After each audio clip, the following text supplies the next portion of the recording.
Welcome to Falcons Drip, your go-to source for Falcons news and draft coverage. I'm Thon Ray, founder and voice of Falcons Drip. Welcome back, everybody. Today, I'm joined by my co-host, Kyle, and today we have a special guest, the Director of Scouting for DreamMakers, John Vogel. John, what's going on, man? Not much, guys. Thank you for the invite. I enjoy doing these things as always, and so let's. First off, I do want to say something, and I want this on the record. So don't edit this out. You guys this is probably the most prepared set of questions that I've ever gotten going into a podcast. So I just want to point that out, that you guys really do a lot of good work, background work to set up for these things. And I've done a lot of professional podcasts and, like with big chain groups and big chain podcasts and stuff. And that was the most in-depth, detailed set of questions, even just about me, even before you got to the draft stuff. It was wild. So kudos to you guys. You guys do your background and all that. Like, seriously, that's awesome that you guys do that. Appreciate that. And it's more than just background. Like we've been following you for a little while now, so a combination. Of course, we had to do a little bit of background. You mean you were coming out? I don't think you've been following me 5 years, because that's how far back some of these go. No, and I'm like, definitely not, man. Definitely not 5 years, but yeah, we were definitely taking a look at the LinkedIn and all the stuff we could get our hands on before this podcast. Good. That's good. We're trying to be as prepared as possible. That's serious. That's seriously awesome. You guys really put in the work to prepare for this, and I really do appreciate that. I want to make sure that's on the record. Really appreciate that, because we're trying to make this the best Falcons podcast possible. So to hear from different people that this is a good podcast and they like how we prepare for it, because we're always trying to find ways to improve it. So we'd love to hear positive feedback. So with that, and we'll negative feedback. And get started. Kyle and I, be after podcasts and stuff, we hammer each other why did you, we shouldn't have done that. You said too many times. Those kinds of things. No, that's all part of it, right? Yeah. I always go back and I listen to myself on podcasts, and the reason I do that is because how are we supposed to get better if we're not studying what we're doing? It's not because I like hearing my voice. I don't like particularly doing that sometimes. Yeah. But it's about improving. It's about finding that improvement and where you can get better. And anyone, it's like most people who are doing this kind of work have played sports. A lot of people, specifically football. And if you've played at a higher level, you know what it takes. Like, you're going to sit there, me and Kyle and I sitting there and saying, okay, we got to do this better. That's nothing compared to sitting in a room with 100 guys and a coach stopping the screen and saying, hey, what was that? What the hell was that? This is nothing compared to that. So I think once you've kind of experienced that, this is the easy stuff. Honestly, when I go back to editing, I'm like, oh my God, I have to hear my voice again. Yeah. It's kind of hard to listen to myself again. I'm like, I'd rather listen to some other sports stuff and try to find some more information. But instead, I'm sitting there listening to my own voice, trying to critique myself, which is hard because you want to think you're doing it well. You're doing it almost perfect. But a lot of the times you're not. There's something you can improve on, something you can get better at. Even if you're the most experienced podcaster, there's probably something there. Look at we were talking right before we got on here. Jalen Hurts, man. What makes him so great? It's the fact that he goes back and he goes out there, his first game at Oklahoma. That dude goes out there and sets records. He becomes the first Oklahoma quarterback to throw for 300 yards, 3 touchdowns, and run for 100 yards and another touchdown in a single game. And if you think about some of the quarterbacks that have been through Oklahoma in the recent memory, Kyler Murray never did that. Right? And you would think Kyler did that at some point. No, he never did that. Jason White never did that. You go back to Baker Mayfield. Baker wasn't a 100-yard runner, so I'm trying to think. There's a guy before Baker that Baker took over the starting job for, who ended up moving to tight end. I can't think of his Knight. Is that his name? I can't think of his name, but he never did that. And so it's like they interview him, they mention that to him after the game, and he's all pissed off because he missed 4 throws. That's the thing is we're striving and chasing perfection, but we're never gonna get there. Yeah, it was Trevor Knight. That's not a bet. There he goes, Trevor Knight. That was him. Yep. So even though you're never going to get there, that doesn't mean that that's what oh, well, I give up because I'm never going to be perfect. No. Mm-hmm. It just means that you have a purpose. You have something that you're always going to be chasing after. And you always have some place that you're going to get better. And that's always going to help all the people around you too. Because now you have this knowledge, you've already done it. You get to pass that on to the next people, so that's what this is all about. Yeah, for sure. Mm-hmm. I will say a lot of times after the podcast, we'll talk like maybe in the morning sometimes and be talking about what's the plan for this upcoming week. How are we going to make the podcast better? How are we maybe going to get more episodes out, or maybe involve the listeners a little bit more. So we definitely love trying to figure out better ways to do it as we go. And with that, we should probably just get into stuff about you, because right let's now jump into it. Talk in general. So I noticed I was looking at your LinkedIn page and trying to find some stuff, and it looks like you went straight from high school into sports writing. How did you find opportunities with that? Did you like call around to people, or what'd you do to get their attention? Yeah, so first of all, that's a great question. So I didn't put a lot of my other stuff on LinkedIn. And so, yeah, I came out of high school. I was homeschooled my entire life. Never set foot into a public school a day of my life. No, that's a lie. I did one time to go take the ACT, and that was it. But anyway, so when I came out of high school, I had attempted to play high school football. When in the state of Tennessee, when I was a junior in high school, we got this law passed and allowed homeschoolers to perform and participate in extracurricular activities with public high schools. Where I lived, it was a unique situation because I was in 4 different high schools districts.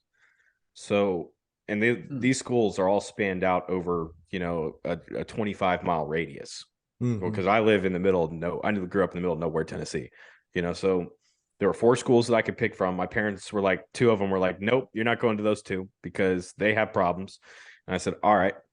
And so I ended up picking this one school, and I went there, and I was going to go on the team, and everything was locked in. The last thing I had to do was I had to go to a school board meeting. I had to get the school board to approve me. And so when I went to the school board, they basically told me I couldn't because every homeschooler has a cover school. That's basically like, someone who oversees my grades and make sure I'm doing everything I'm supposed to and all that. And they said that my cover school was not an eligible cover school because it wasn't listed in the legislature of the state. And so they denied me that opportunity. And at that point, I realized I need to do something with football. I got to stay with it, because if I don't, I'm going to be miserable. I started a blog on Blogger. It was like JDV sports writing or football or something at .blogspot.com. And I just started trying different stuff out, right? And then I discovered this thing called Twitter. And I was like, hey, Twitter's kind of cool. There's a lot of people who talk football on here. I didn't quite get it the first time. I took a year off and I came back and I was like, oh, now it's all clicking. It's making sense. I get this now. So then it was really getting on Twitter, promoting my stuff there, finding other people that were doing what I was doing on Twitter. And I finally started applying different places. I got in with FanSided, and that was in 2017. I was covering the Eagles on Inside the Eagles, that's why I was like, you guys went back years, like, holy cow. I was with Inside the Eagles. I did that for about 5 months. I covered the team during the Super Bowl run and the Super Bowl win. And from there, I started getting other opportunities. Last Word on Sports asked me to come on. Full Press Coverage asked me to help out. And so I kind of bounced around for a little bit, and then until I started my own. And then, now here I am. Yeah, that's awesome. That's great. You made your own opportunities, and you figured out how to end up growing your brand to where you can start your own stuff and have your own audience who's loyal supporters of your work. That's been the coolest thing, especially over the last week, is realizing just how many people read my stuff.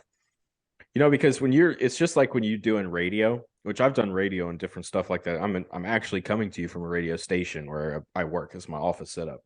Very cool. But so when you come from radio, you're talking into the mic. You don't know if anybody's listening. You get feedback sometimes. They're like, when you mess up something and you say, like, oh, the Los Angeles Chargers or whatever have this and this, and somebody calls you and goes, no, it's the Los Angeles Rams. Oh, okay. Well, at least people are listening.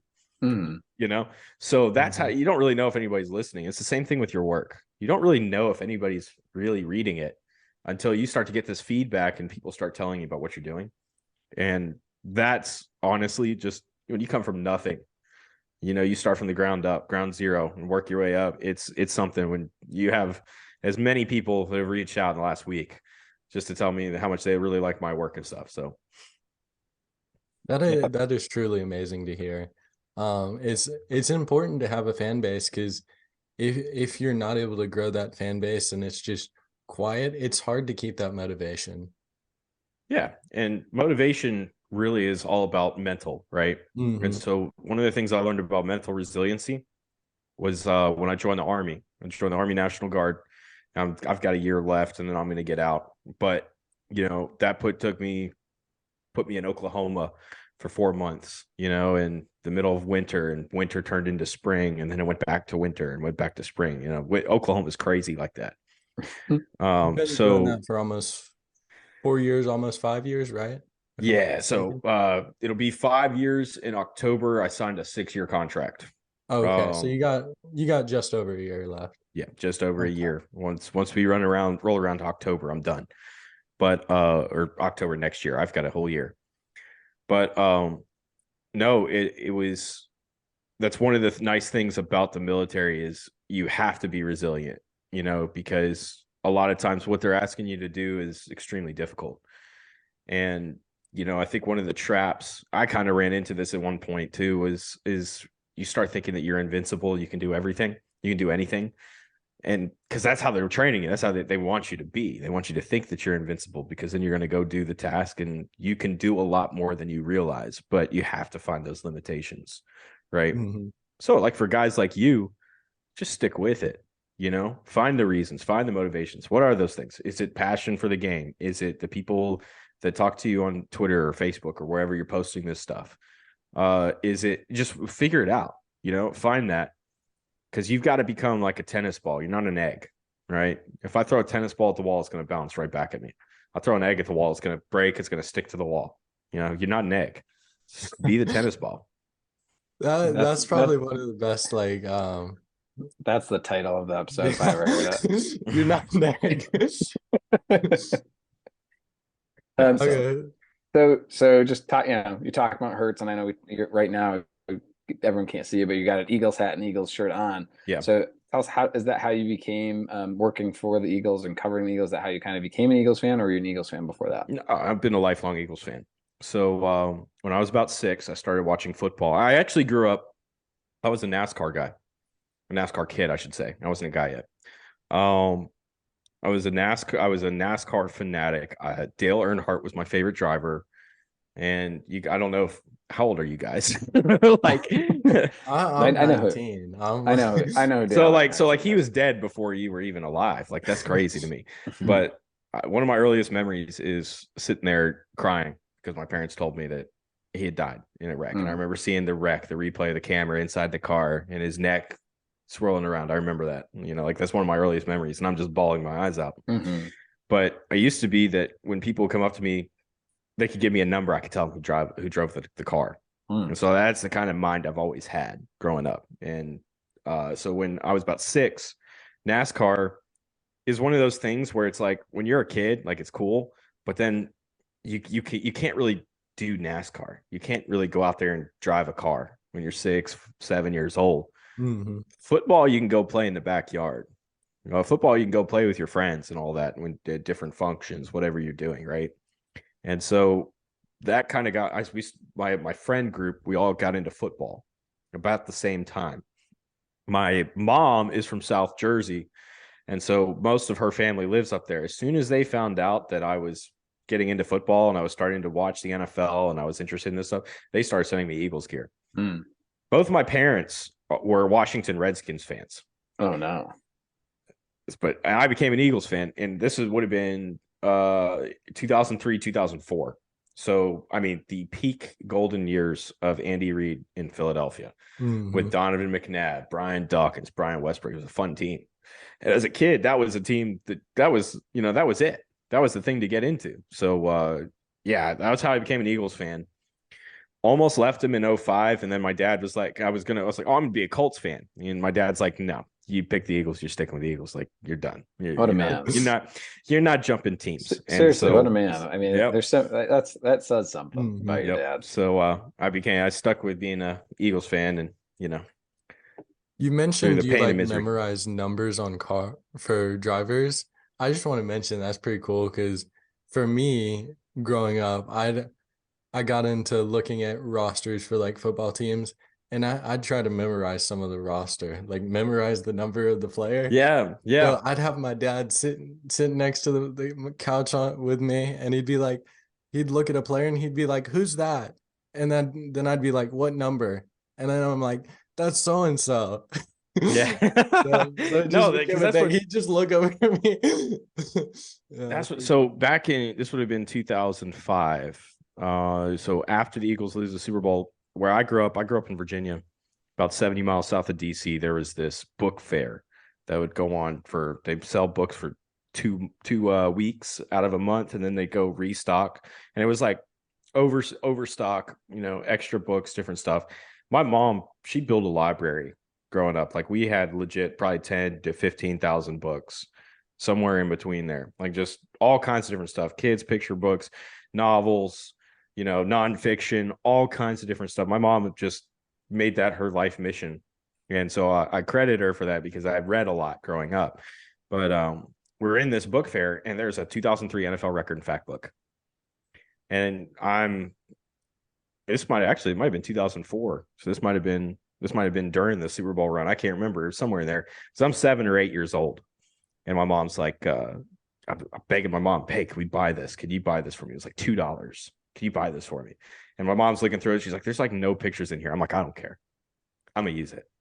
And my mom's like, she's real hesitant about it. She's like, "Oh, I don't know."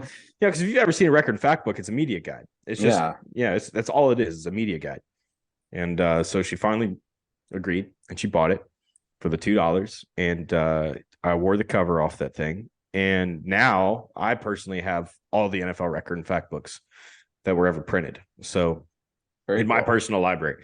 But it's funny because I did the same exact thing that you're talking about, going through the rosters, memorizing the numbers. And the only problem with that was, you get during the season and you'd be sitting there watching a football game, right? And there'd be somebody that they traded for mid-season. His number's not in the book, so I'm confused. But just is awesome. What it is, right? So yeah. He's gonna ask. He obviously asked you about the football team, which is obviously the Eagles. So we'll move on. And I want to ask you about your FanSided experience. Mm-hmm. You told us you worked covering the Eagles, and I was looking around.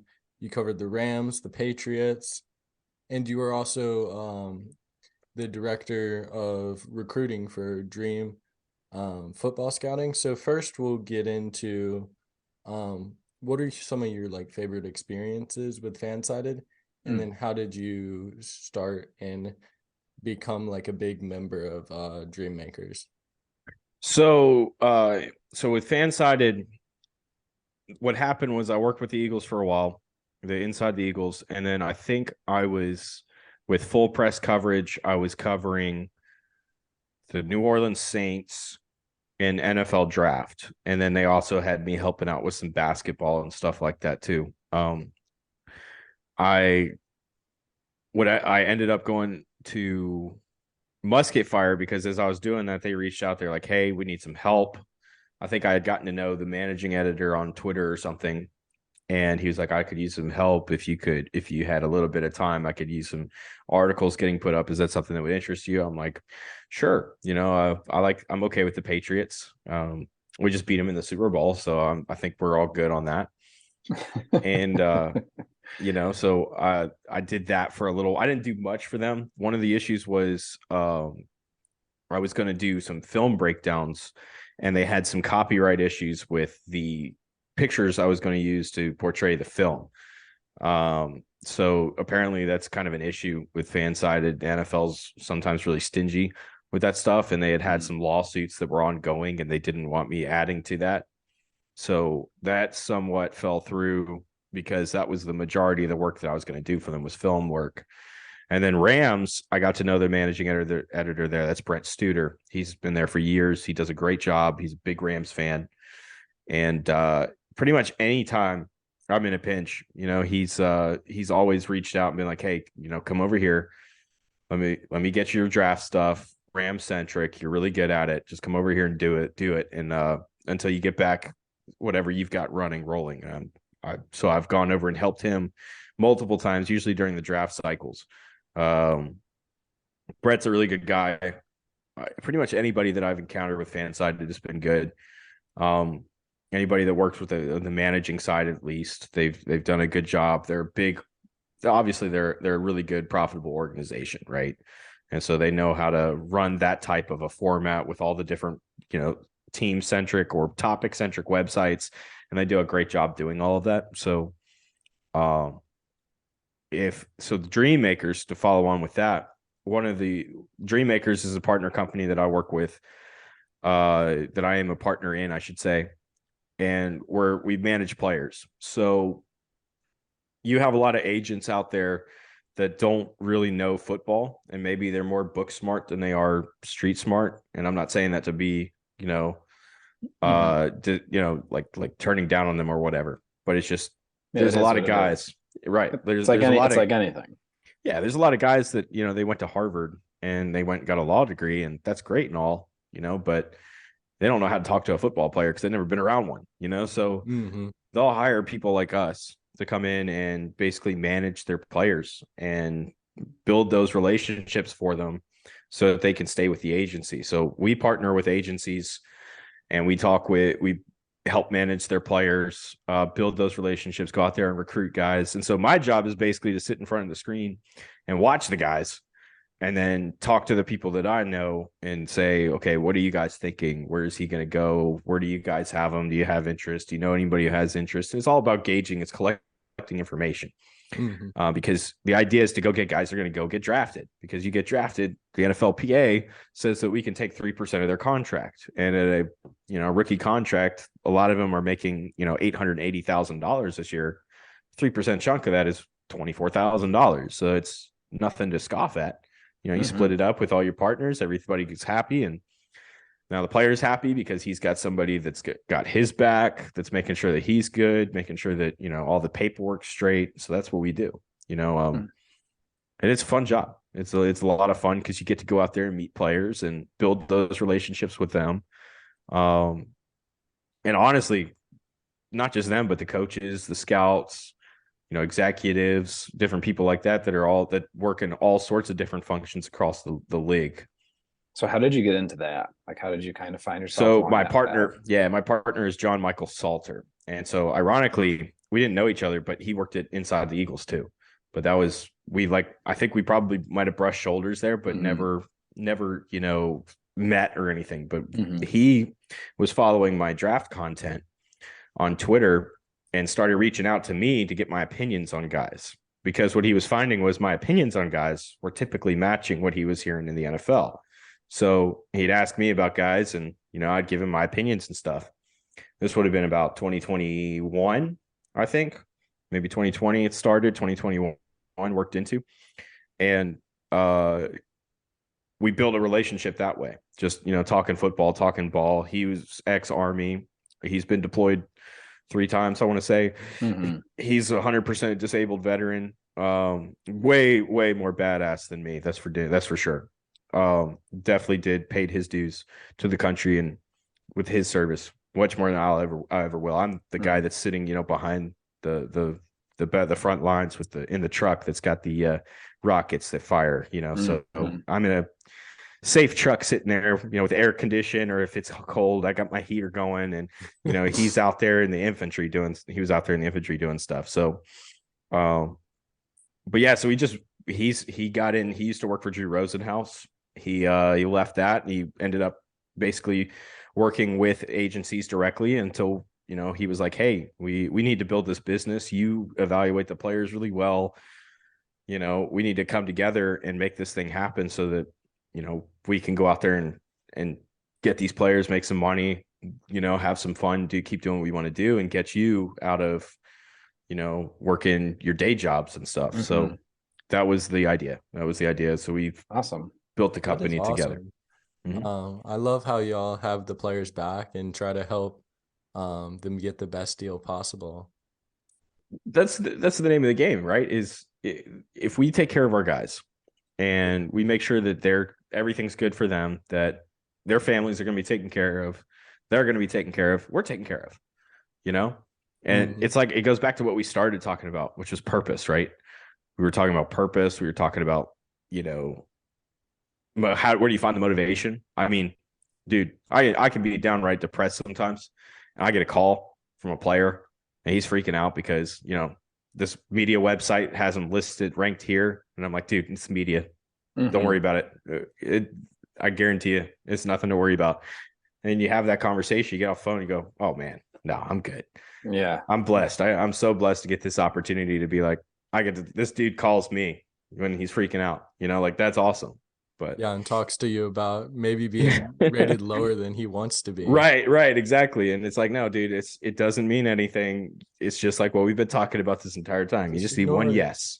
One yes. And the media's yes doesn't count. You need a yes from 32 decision makers.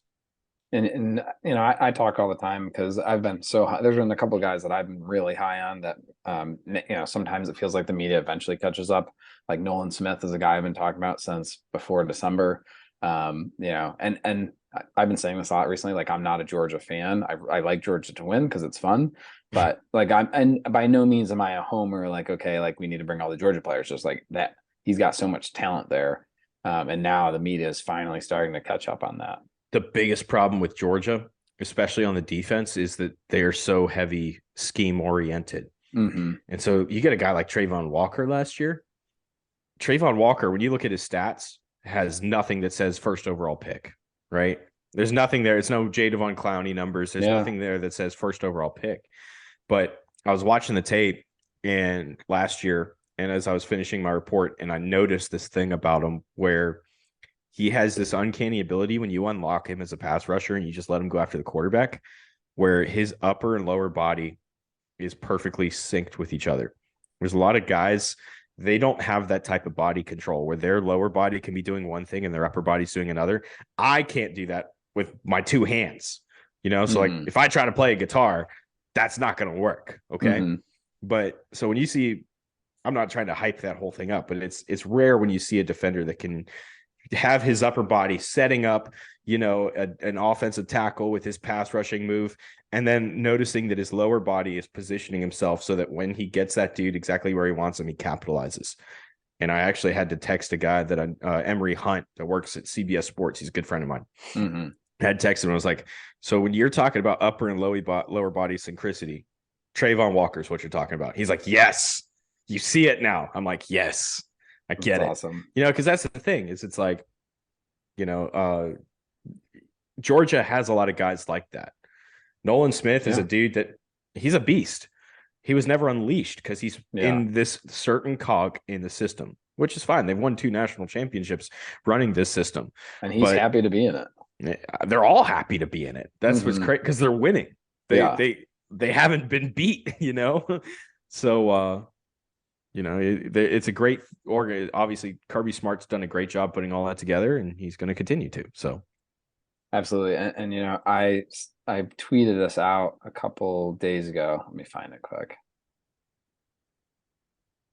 We always rave about Nolan Smith on this show. Yeah, I think I'm like huge proponents of Nolan Smith. He won't say he's a Georgia fan. I'll say I'm a Georgia fan, and I can be a homer sometimes. I can be a bit of a homer. I couldn't tell with all the Georgia stuff in your background. Most of the time I keep it in check. You'll hear spurts of me go crazy and I'll be like hyping a dude up more than I probably should. Like if I was talking to you about like I want to hear you hype up Nazir Stackhouse next year. Nazir Stackhouse? Yeah. I don't know if I can go that far. I think I can go maybe he's a day 3 pick right now. Okay. No disrespect to him. He's not that type of player. So this was my tweet the other day. I can hype up a Chris Smith like that. So this is my tweet the other day, and then we'll go for a break. But what similarities do a lot of the defensive players the Falcons have brought in this offseason? They're good versus the run. They have great mental makeup. They're considered high character. Most of them have ties to Georgia. They're great athletes and they're versatile. Now tell me Nolan Smith doesn't check every single one of those boxes. He does. So he's going to be well, you heard it here first, everyone. He could not just Georgia fans like Nolan Smith. He brings everything. Here's the thing where if they don't, and I don't want to, I've talked so much about Nolan Smith in the last few episodes, I don't want to keep harping on it, but if he's not a Falcon, I'm not going to be that. I won't be upset because I trust what this regime's doing, and I could see where he may not fit the scheme that they want him to kind of fall into. So the scheme that he's going to fit is anybody that's running anything that Philadelphia ran last year. He is that Hassan Reddick. I mean, he has the tools to be better. No, he's faster. He's all that. At least in straight line speed, which I mean, he's a great athlete. I mean, there's no doubt. Like watching him against all those great athletes at Oregon, he was killing it. So I'm not worried about that. But it's that's his role in the NFL is Hassan Reddick in that type of defense. And that's the other thing. What made Hassan Reddick a 16 sack player this year? The fact that he's the fifth man on the line. You've got four guys that you're rotating in and out that are playing defensive and defensive tackle. You got guys like Jordan Davis. I know that you guys both love Jordan Davis. I don't even have to go that much farther. You got guys like Fletcher Cox, like Josh Sweat, like Brendan Graham that are rotating all across this line. Hargraves. Yeah, he's awesome too. Yeah. Even though he's a 49er now, it's okay. But he got his bag. So anybody who gets their bag, respect automatic. So the thing too is when you look at when you look at that defense, the whole idea of a 4-man front is I'm going to use my defensive tackles. I want them both to win to draw double teams, because if they draw double teams, I've got one of my defensive ends on the edge with a tight end 1-on-1. So all these guys that you see on Twitter going, Dan Orlovsky's, he's always the one that's doing this. Robert Griffin III, stop putting tight ends 1-on-1 with a defensive end in all caps. It's the scheme. It's where would you rather have the pressure? And these guys are quarterbacks, like they should know better. You want the pressure coming up in the interior because your center just got blown up because he can't handle, a defensive tackle or nose tackle 1-on-1, or do you want to take your chance to step up in the pocket and make that edge rusher miss after he gets off the tight end? You're gonna want the edge every time. Now the thing with Hassan is you've got those guys already on the inside. They added, Damu Kong Su and Linval Joseph during the season, right? So now they have guys that can consistently win those, draw those double teams inside. Now you've got Josh Sweat or Brendan Graham, or I'm forgetting a defensive end. I can't think of who it is right now.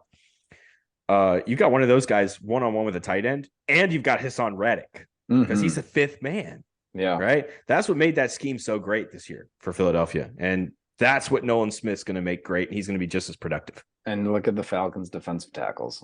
We're set up. We're set up right for that. So let's take a quick break, and then we'll be right back. Okay, so we started a new Zoom video. So we're back. And you mentioned Jordan Davis before we had to restart the Zoom call. And I just want to mention it was super funny watching him on TV in college, and you'd see him just eating like Swedish fish or some sort of snack or like a bar on the sideline during a game.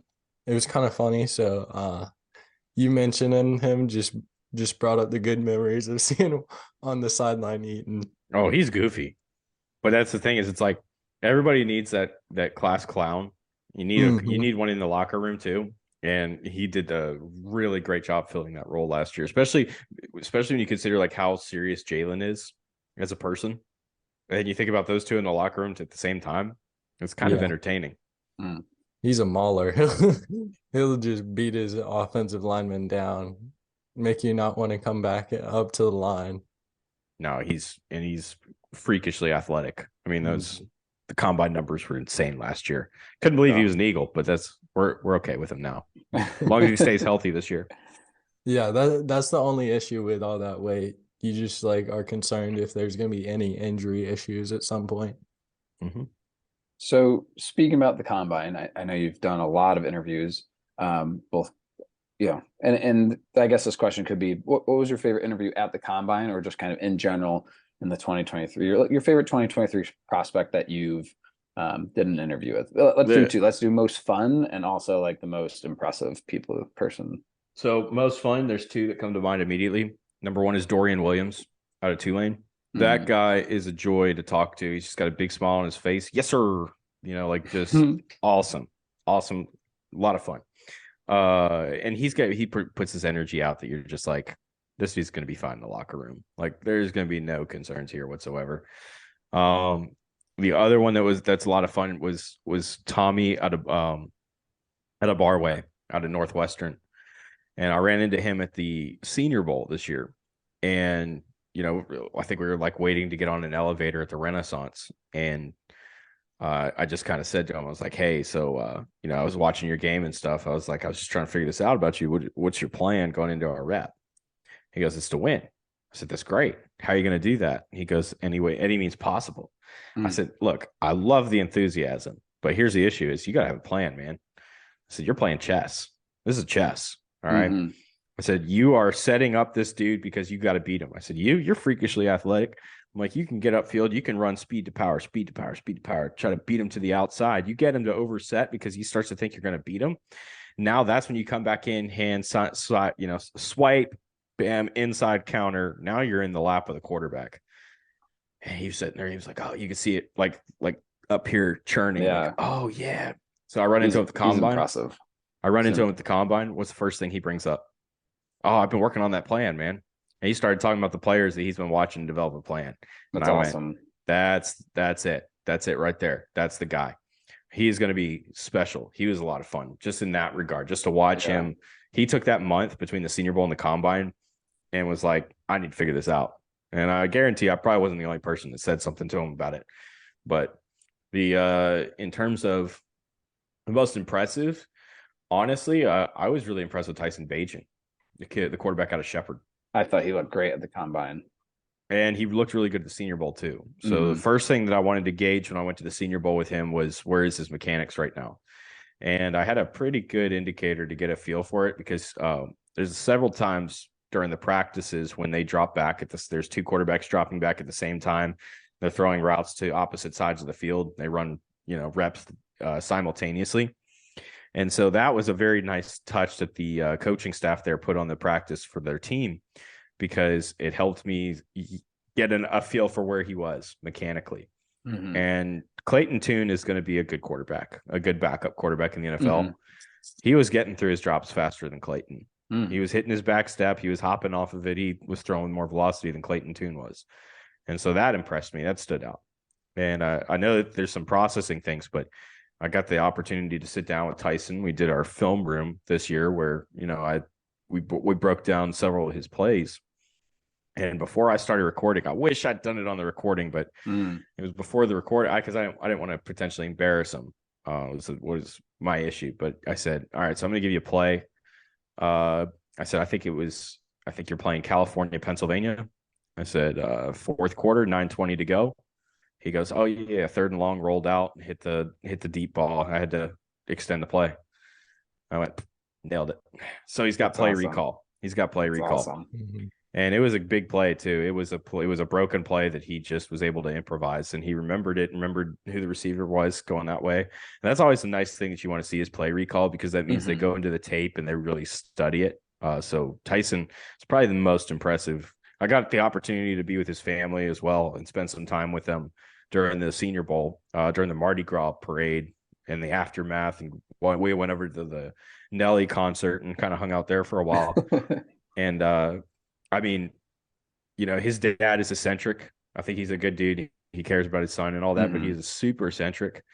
But Tyson is he's just a humble kid. He's got a chip on his shoulder. He's ready to come show people what he's got. So it seems like he has all the traits you need for a quarterback. you mentioned Clayton Tune in there and how he looked better than Tune in some of the stuff he did. I just want to mention Clayton Tune, from what I've seen, is a solid quarterback and one of the better quarterbacks in this draft. Mm-hmm. And the fact that you're saying this D2 quarterback, who most people probably didn't know about before this draft cycle, performed better than that dude. That's a pretty good indicator that he's got not so much upstairs. Okay.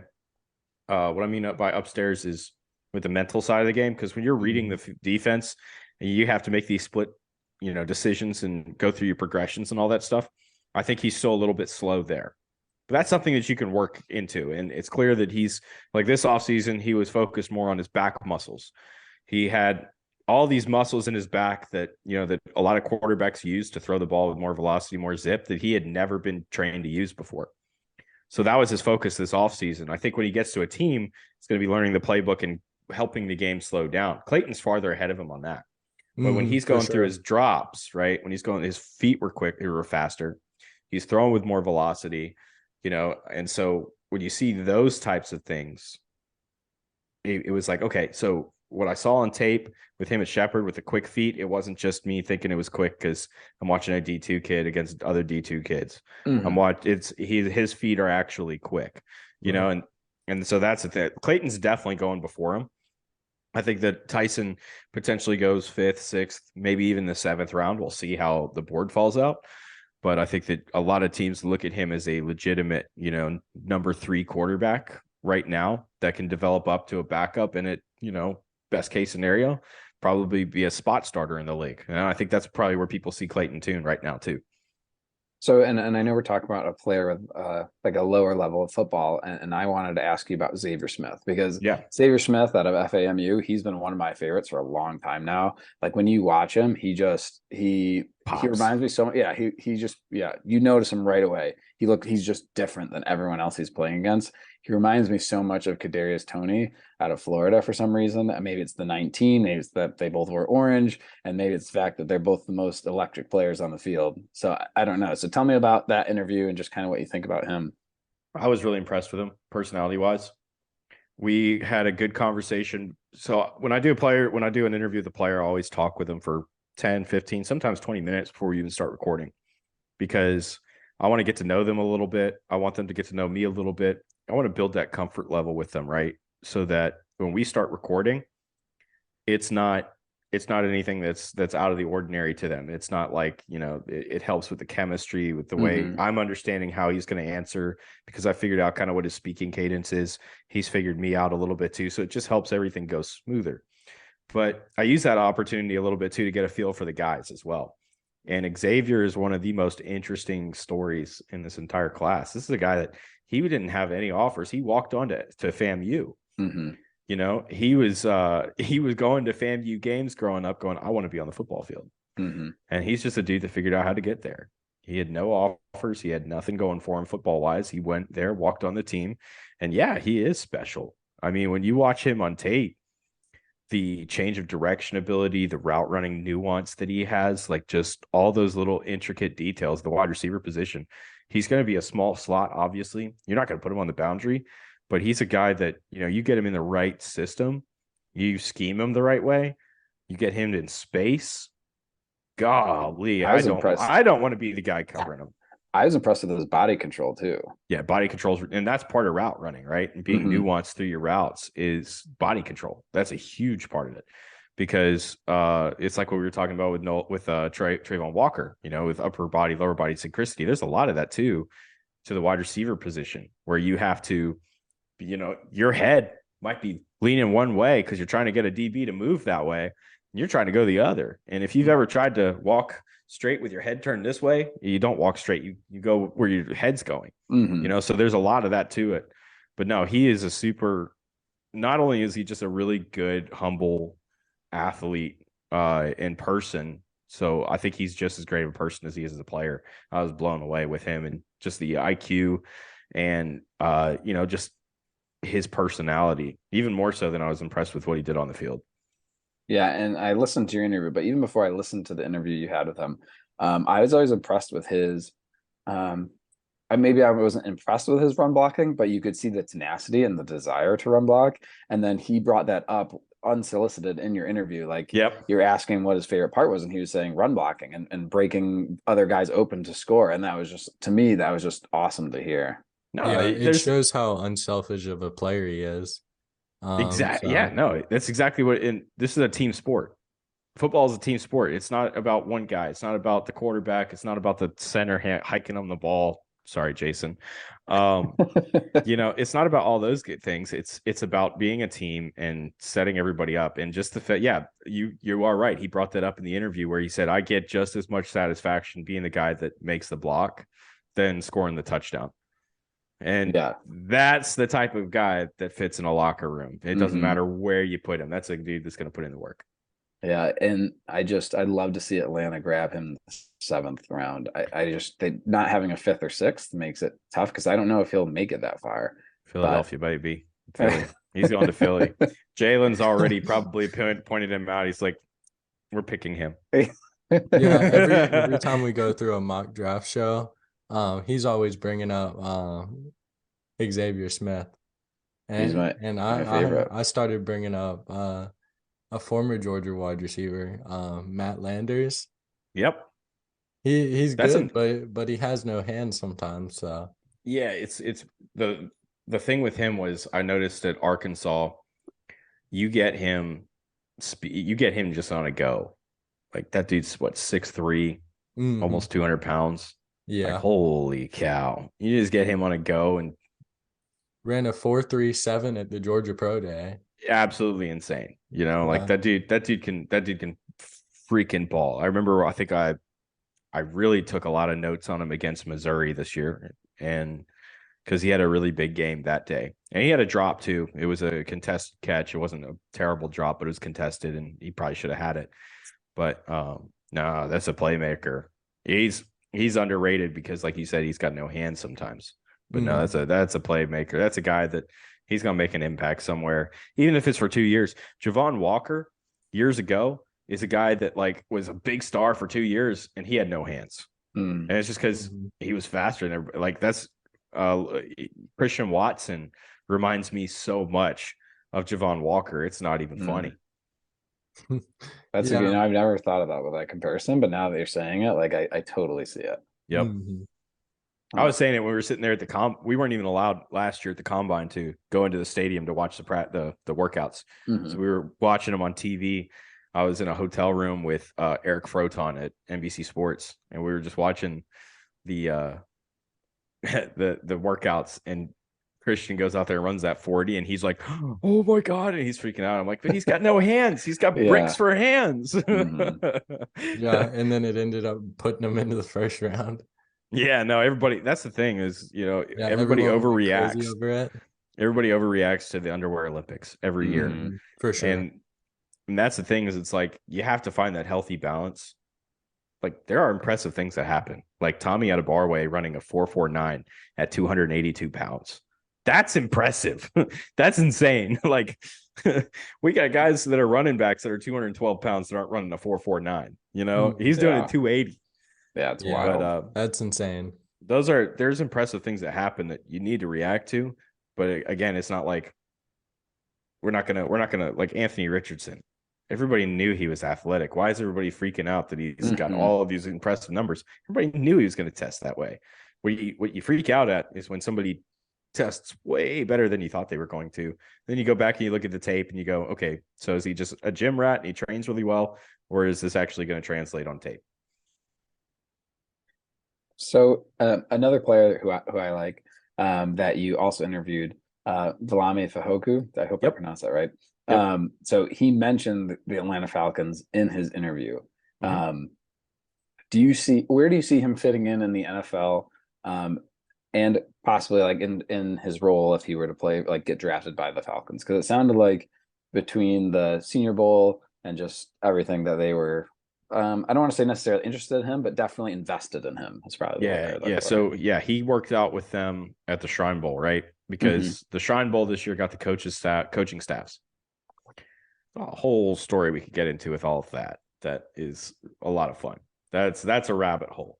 But that's a rabbit hole. I'd love for you to take us down. Maybe not today, but definitely another time. So the All-Star circuit, man, is a rabbit hole. It is so much fun. It's wild what's going on over with all the competitiveness and just everybody getting involved is wild. So no, I think that he's going to fit in as like a 3-tech somewhere that can kind of rotate out as a 5 a little bit. He's going to be a rotational defender. I think that there was a little bit of interest because that's the whole advantage of going to an all-star game and coaching those guys is you get an opportunity to work with them and see how they mesh with you. That's really the reason why a lot of teams go to all-star games is because, they can see these guys up close and they're not just going off the word of the coach or this and that or watching during the opening warm-up, before a game or whatever. They have a whole week with these guys and you really get intimate and get close with a lot of them. So I think that I don't know if he fits exactly what the Falcons want to do, just because I think he's more of a, what you would traditionally call a 3-man front fit. But if there's some potentially, I guess if somebody thought that he could play a 3-tech and bulk up a little bit, he could be on the Falcons. I think he needs to put on 15 pounds before he's ready to fit that scheme.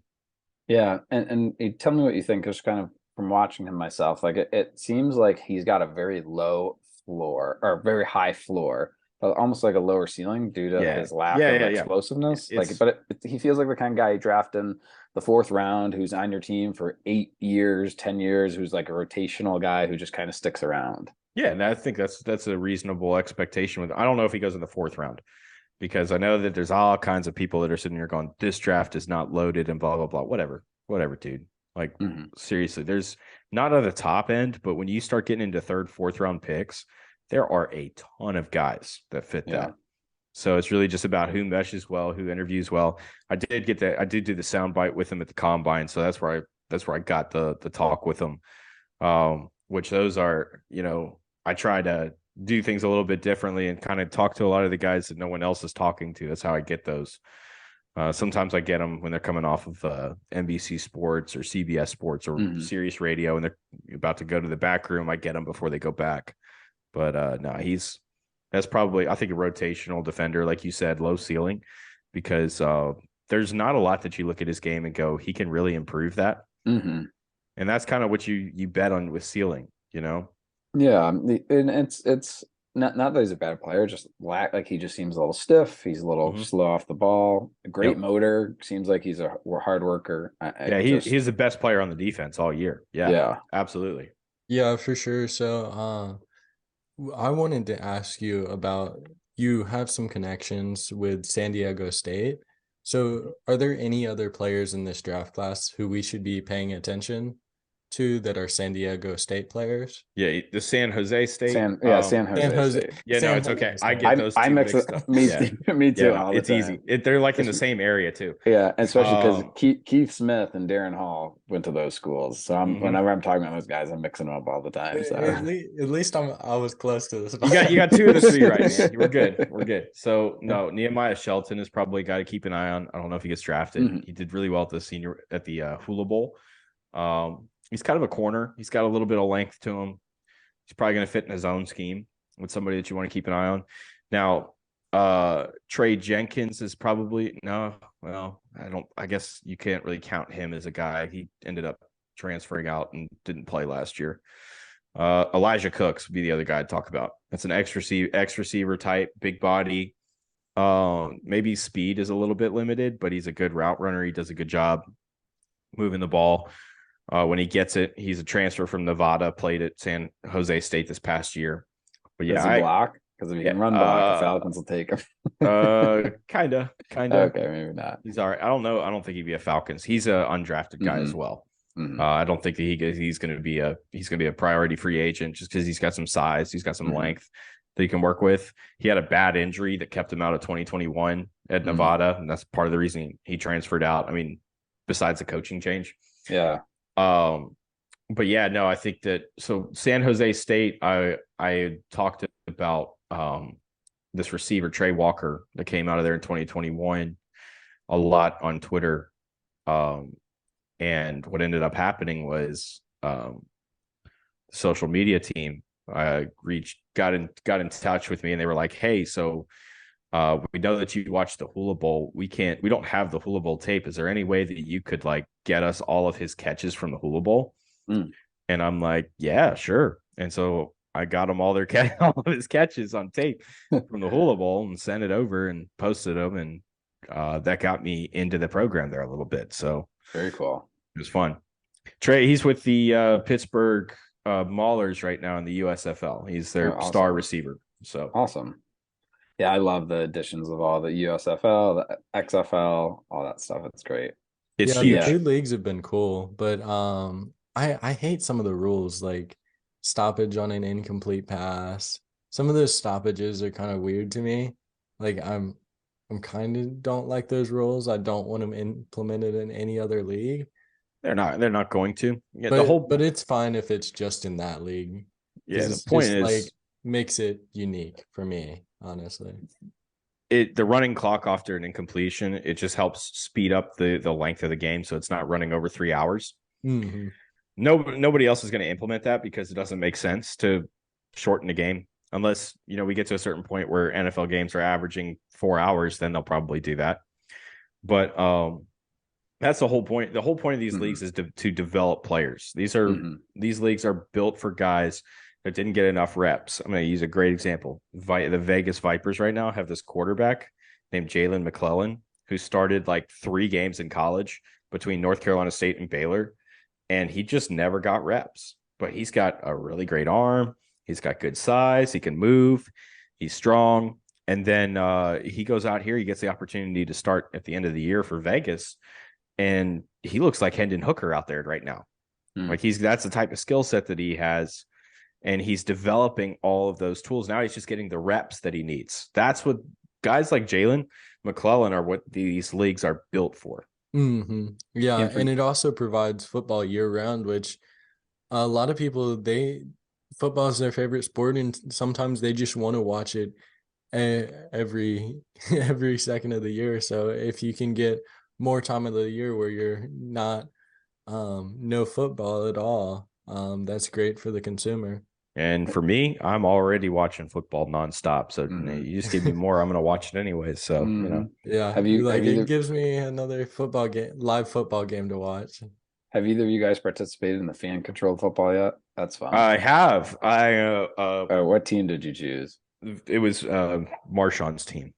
The Breakers? I've watched a couple games, but play call. I can't remember the name. It was the green team. I forget the name of the team right now. But it was Marshawn Lynch's team. That was the only reason I picked it.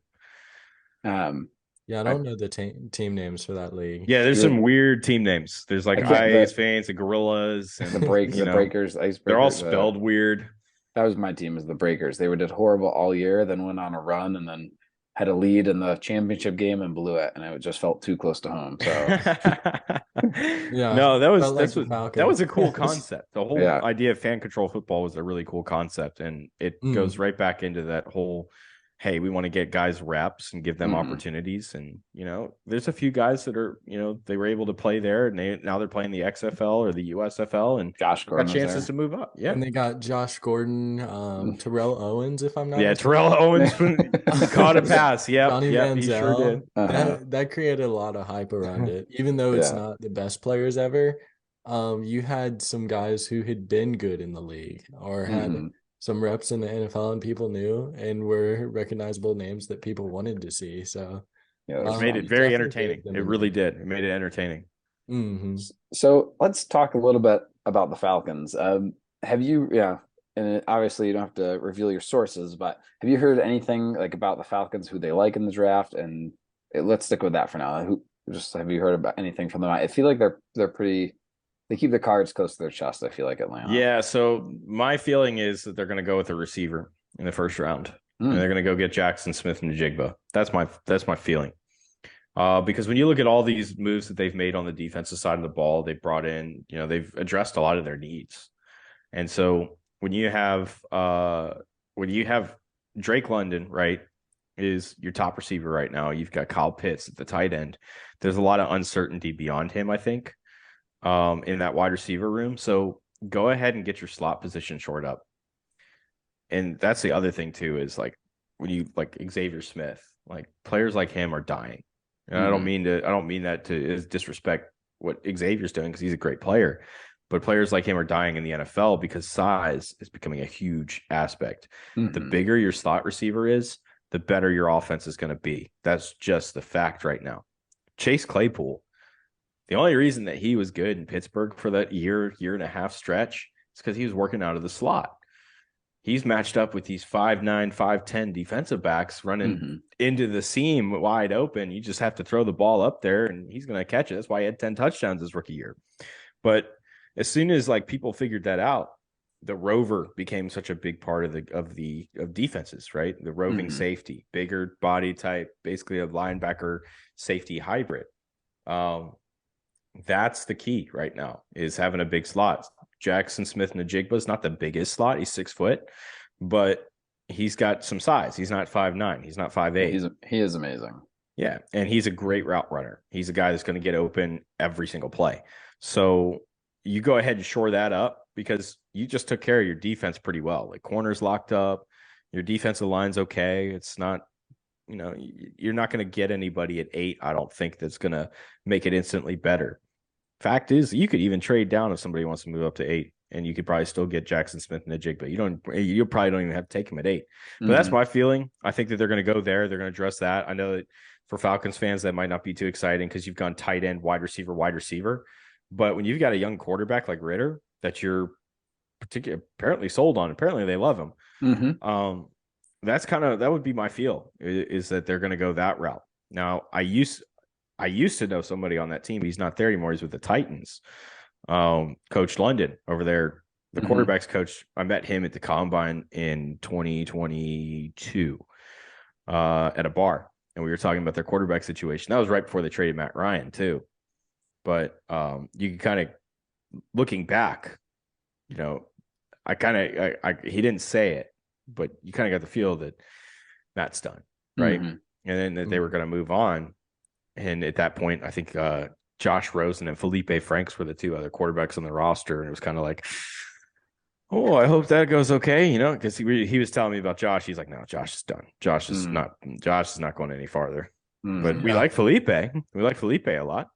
Felipe's got some potential. Felipe's got the athleticism.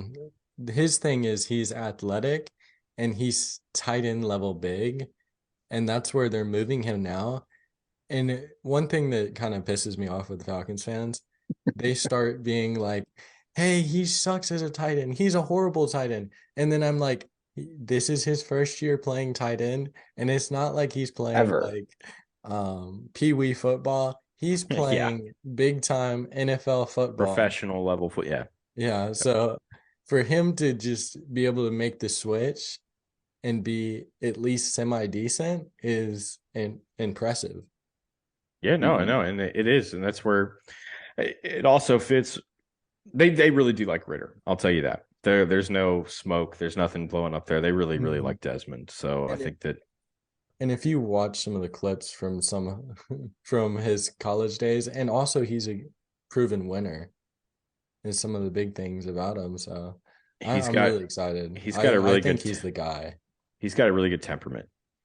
For sure. A lot of people, when you talk to them about that, know Desmond, and that work in the league, a lot of people will say, they say it in a low voice because they don't want anybody to really hear him say it, but they're like Jalen Hurts. I that type of worker. I remember when he came in for his first training camp, there was reports that he was like one of the first people at practice and one of the last to leave, which had me feeling pretty good about where he was. He was my number one. He was my number 1 quarterback in that draft. I'm shocked he fell all the way to the 3rd round. Yeah, we're not going to talk about my number 1 quarterback. We're not going to do that. Malik Willis. Oh yeah. Was it? Oh yeah. I actually, and this is a, this could take us down another rabbit hole, but I actually like Desmond Ritter as a prospect more than I like Will Levis. I think that's fair. I think that's fair. I totally. All things considered. All things considered, that's fair. I'm not so high on Will. And actually, going back to the combine and Baga, is that how you say his name? The quarterback, Which one? the D2 quarterback. Oh, Bajan. Yeah, Tyson Bajan. Yeah. Bajan, yeah. So I actually thought they were pretty comparable at the combine. Obviously, like you said, he's mental processing seems like it's slower for, coming from a D2 school, but in the tights competition, they looked pretty comparable. Well, so did Stetson Bennett. Yeah, that's true. True. like that's what was funny is you got Will Levis at the interviews going, "Oh, I got a can. I'm gonna show it off." And then he threw some ducks. Well, no, he threw some good ones, but Stetson Bennett hit the same exact velocity that he did at 59 miles an hour. I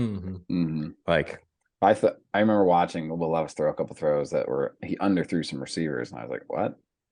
Yeah, no, he did. I don't understand the hype. I seriously don't. The thing with Levis that I've noticed is there's a disconnect between old school scouts and young scouts with Will, and it's Will Levis is the disconnect. A lot of the old school guys think that he's probably a day 2, maybe even a day 3 guy. A lot of the young guys think that he's a top 5 pick. And I think what they see is he has a lot of traits that he's good at. You're looking at bringing up the levels to everything and developing him and sort of, overall rounding out his game, bringing it all up. And if he just takes a step in just about everything, he's going to be a really good quarterback. But I think even then you're looking at Kirk Cousins with some improvising ability. Okay. Maybe that will win you some games. Sure. Is that a guy that you particularly want to build your franchise around? Well, you might not have a better option. The guy that I want to build in this class is Bryce Young. I would build it around Bryce Young in a heartbeat. Bryce is an elite improviser. He is an elite IQ prospect. He understands the game at a just insane level. He's an insanely good worker. I'll say I'm on the CJ Stroud train just because of the size and the running ability he showed when he played Georgia. But that's the problem. That's the only time I saw him play like that. Bryce Young is my number in the last 5 years. The only person who I have a tier ahead of Bryce Young is Trevor Lawrence. I think Bryce Young is right there with your Joe Burrows, your So I actually had it was Trevor graded higher than him. Trevor is probably the highest graded quarterback I've ever had. Who else graded? Joe graded higher than him. Bryce actually graded out almost identically to Tua. Not in all aspects, but overall graded out because Tua was my number 2 quarterback in that class. It was Burrow, it was Tua. I liked Herbert. Herbert was my number 1 guy. Herbert was my 3. Hertz was my 4. Okay, and it was just and it was because I thought that Hertz was not as polished and I didn't think his ability to throw the ball was as good as those 3 guys at that point. But I thought that he was going to develop up and be fine. Yeah, I liked Hurts polished going into that draft. Yeah, 100%. I liked Hurts a lot though. I would have taken same thing. I would have taken Hurts over Levis. I would have taken Hurts over probably all of the court. I would have taken Hurts over all the quarterbacks last year. Levis actually graded for me this year as a 4th to 5th round pick. Yeah, I think I'm similar there. Because I mean, if the whole thing that you're banking on with him is his arm, is it really a great arm? Yeah, especially if he doesn't show it at the combine and you see a bunch of guys throwing harder than him. And then, really a guy that I really like in this class is Anthony Richardson. I love Anthony Richardson too. He's right up there for me because of his potential, right up there with CJ Stroud. Well, it's like with me, it's when you look at him, he's going to have 2 elite traits as soon as he walks in. And I'm not throwing the word elite around to be like, oh, he's elite in this class. No, because the class is 16, 17 guys that have a chance of being on a roster. No, I'm talking about as soon as he walks in the league, he's got a top 5 arm. As soon as he walks in the league, he is a top 5 athlete at the quarterback position. As soon as he walks in the league, he has 2 elite traits already at the quarterback position. You can make the argument, say that being an athlete is not part of the quarterback position. Okay, cool. But it really is. If you look at how the league is evolving. You need to be an athlete at the quarterback position now. So if I can stretch the field and throw the ball a mile and then also be able to run, I'm going to put a ton of stress on safeties, because now the safety's got to make a decision when I get outside the pocket. Am I going to go tackle this guy, or am I going to stay with this dude, make sure he doesn't throw it over my head? 100%. If I stay with the dude, he's going to get 20 yards. If I come up, it might be a touchdown if he hits him. Should we go ahead and do rapid fire? I got to ask one more question before we do the rapid fires, even if it's quick. Okay. So if you're, I know you like JSN, you think that's the direction they're going to go. If you were going to make the decision for Atlanta, what direction would you go in the first round? Who would you take? And who, whether you're a GM anywhere, who are you coming out of this draft like, I need to make sure I get that guy? I'd go Zay Flowers. I think Zay Flowers is better. I think that he's more capable. He's better after the catch. I'd go Zay Flowers, but nobody's going to do that. So, all right, awesome. Okay. All right, Kyle, let's kill him with the questions. Kill him with the questions. Okay. These are Kyle's killer questions. I want you to answer in like 5 seconds or less. Okay. So we'll start off. Favorite sports movie? Rudy. Favorite video game? Call of Duty. Favorite UGA prospect? Stetson.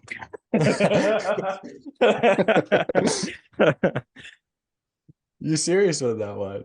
Yeah, that's the first one that came to my head. So. Oh, okay. We'll go top 5 quarterbacks in the draft class for you. So Bryce, Hendon, Anthony Richardson, CJ, Will Levis. Okay. Favorite food? Pasta.